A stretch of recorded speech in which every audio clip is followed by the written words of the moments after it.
Voice, आज की आवाज। इंदौर अभिभाषक संघ के वार्षिक निर्वाचन 2024-25 को लेकर अभिभाषक संघ समिति के द्वारा चुनाव कराने को लेकर तैयारियां जारी है। उम्मीदवारों के द्वारा नामांकन पत्र निकालने की अंतिम तारीख 23 फरवरी को किसी प्रत्याशी ने फॉर्म वापस नहीं लिया, लिहाजा अभिभाषक संघ के चुनाव में 1 मार्च को कड़ा मुकाबला देखने को मिलेगा। वहीं आपको बता दें, इंदौर अभिभाषक संघ समिति के सहायक निर्वाचन अधिकारी अशोक यादव ने बताया कि अभिभाषक संघ के वार्षिक निर्वाचन के लिए 1 मार्च को मतदान होगा, जहां मुख्य चुनाव अधिकारी मनोज द्विवेदी के नेतृत्व में होने वाले निर्वाचन में कई नवाचार के साथ ये चुनाव संपन्न कराए जाएंगे। चुनाव अधिकारी अशोक यादव ने बताया कि 23 फरवरी को किसी उम्मीदवार के द्वारा नामांकन पत्र वापस नहीं लिया गया, जिससे इस बार कड़ा मुकाबला देखने को मिलेगा।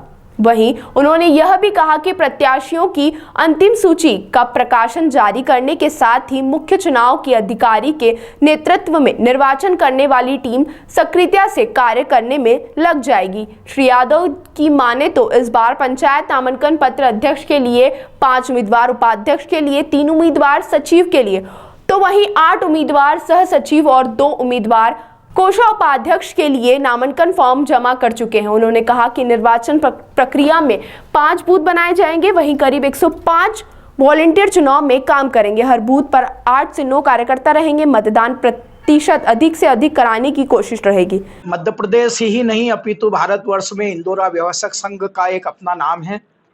आगामी निर्वाचन वर्ष 2024-25 के जो चुनाव होने जा रहे हैं इंदौर अभिभाषक संघ में, आज नाम वापसी का अंतिम दिन था। किसी भी प्रत्याशी ने कोई नाम वापस नहीं लिया है। बहुत कड़े मुकाबले की संभावना है। ये परिवार का चुनाव है। उम्मीदवार जो है परिवार के ही हैं, आपस में चुनाव होते हैं और यहाँ पारदर्शिता के आधार पर हम लोग चुनाव कराते हैं। किसी भी उम्मीदवार ने कोई नाम, आज वापसी का नाम था 5 बजे तक का, उसके बाद किसी ने वापस नहीं लिया है। सभी उम्मीदवारों के स्वीकार किए गए। संजय मेहरा जी, राकेश पाल जी, मनीष सांकला जी, हर्ष शर्मा जी, हमारे लव हाड़िया जी, समस्त लोग इस काम को जीदारी से अपने एक हिम्मत के साथ एक तन मन धन से हम लोग लगे हुए हैं कि इंदौर जैसी प्रतिष्ठित संस्था का चुनाव पूरी पारदर्शिता के साथ संपन्न हो। यही है सर। कितने फॉर्म आए हैं और लगभग हम ये मान सकते हैं कि 6 फॉर्म जो हैं, 5 फॉर्म हैं। जो एक उम्मीदवार को 2 फॉर्म हैं, गोपाल कचोलिया के 2 फॉर्म हैं, लेकिन हम उसको एक ही मानते हैं। ऐसे करके 5 फॉर्म अध्यक्ष के रूप में हैं, लगभग 5 फॉर्म उपाध्यक्ष के लिए हैं और 3 फॉर्म सचिव के लिए हैं और लगभग 8 फॉर्म सह सचिव के लिए है और कोषाध्यक्ष के लिए 2 फॉर्म हैं। सर, क्या व्यवस्थाएं रहेगी, किस तरह से चुनाव प्रक्रिया रहेगी, क्या लगभग हमारे कने 150 वॉलंटियरों की जरूरत रहेगी। बूथ हम 5 बूथ कम से कम हम बनाएंगे और लगभग एक बूथ पर हम 700-800 वोटों का जो सुबह 10 बजे से 5 बजे तक जो वोटिंग होगी, हम पर घंटे हम सोच रहे हैं कि अगर एक बूथ पर हमारे को 100 या 70 वोट हमारे डले तो उस हिसाब से हमारे को सुबह 10 बजे से शाम को 5 बजे तक हमारा जो वोटिंग परसेंटेज है वो भी अच्छा गिर जाए और हमारे जो वॉलंटियर रहेंगे वो हर बूथ पर कम से कम 8-8, 9-9 वॉलंटियर हमारे हर बूथ पे लगेंगे।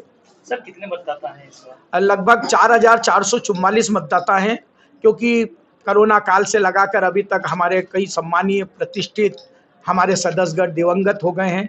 उन लोगों का नाम कम करके जो हमें लिस्ट प्राप्त हुई थी, हमारी जो स्टेट बार जबलपुर से जो कमेटी बनी थी, उनके द्वारा जो हमें मतदाता सूची हमें चुनाव संचालक मनोज द्विवेदी, हम लोगों सहायक निर्वाचन अधिकारी को जो प्राप्त हुई थी, वो 4,444 सदस्यों की सूची प्राप्त हुई। सर, इस चुनाव में किसी तरह का नवाचार देखने को मिलेगा?